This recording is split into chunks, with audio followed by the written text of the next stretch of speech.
die Stadt Frankfurt am Main. Ich meine hier Gude allerseits. Nintendo ist ein großer Player heute in der Videospielbranche, zeigt sich selten als kundenfreundlich und. Aber das war damals eben nicht so gewesen in den Jahren vom Nintendo 3DS. Und die New 3DS-Modelle sind Konsolen, die fast ein wahr gewordener Traum sind. Nun, damals haben der kleine New 3DS 170 € gekostet und der XL etwa 200 €. Witzigerweise kriegt man diese auch heute noch für dasselbe Geld, was crazy ist. Aber wir bleiben hier mal im Großen und Ganzen beim XL hier, denn die Unterschiede sind nicht viele.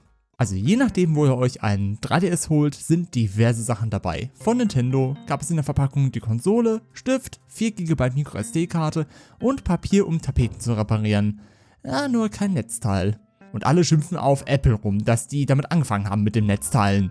Passt aber beim Gebrauchtkauf auf, wenn jede Menge vorinstallierte Spiele drauf sind. Die sind illegal, aber anderes Thema. Designtechnisch ist der New 3DS in einer Metallic-Oberfläche, welche super nice aussieht, aber anblättern kann, weswegen ich einen Case empfehlen würde beim XL-Modell. Im Gegensatz zum kleinen 3DS sind die Kanten angenehmer abgerundet, was bei Hardcore-Gamern bestimmt Lob gibt. Aber mit Case wiederum eher etwas blöd. 2 Bildschirme beherbergen jede DS-Konsole. Und hier haben wir unten ein 4,1 Zoll Display mit 240p Auflösung und oben ein sattes 4,8 Zoll Display mit 240p Auflösung. Wobei es ja dann auch 3D ohne Brille darstellen kann. Entweder sind es IPS oder TN Bildschirme, je nach Glück. Mein New 3DS XL hat oben ein IPS Display, was super Farben hat, Blickwinkel stabiler ist als der untere TN Bildschirm. Und das Gewicht liegt bei etwa 329 Gramm, was total in Ordnung geht in Anbetracht bei der Größe.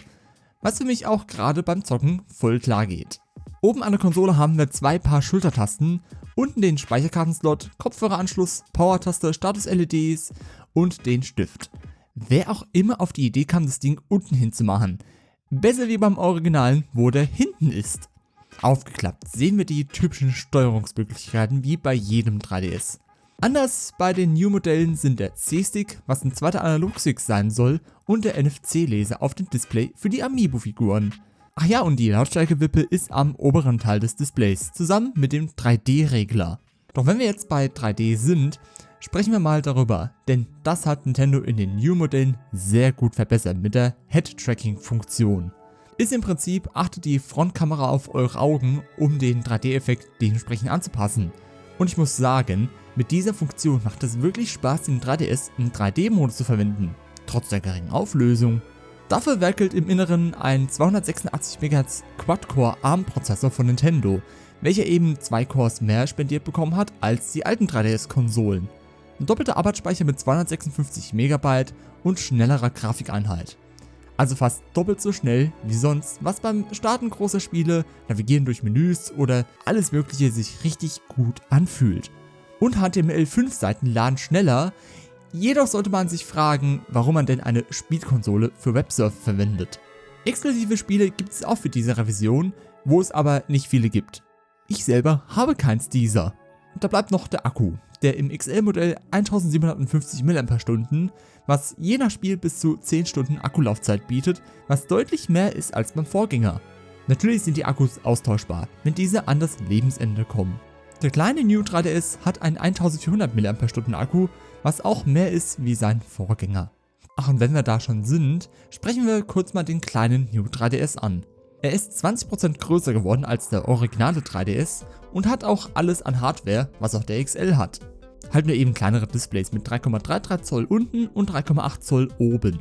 Und eben die sogenannten Coverplates, um die Konsole individueller zu machen.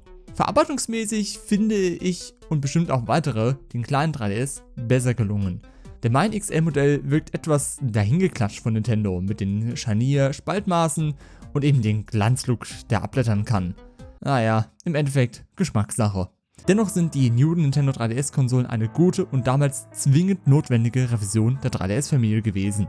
Für den Preis, der sich zu den alten Konsolen nicht geändert hat, hat man wirklich eine Premium-Konsole bekommen.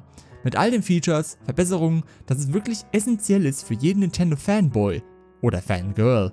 Doch Nintendo hat die Plattform nach dem Release der Revision und nach dem Release der Switch nicht mehr groß beachtet, wo es manche auch schon gut ist, einen normalen 3DS zu haben.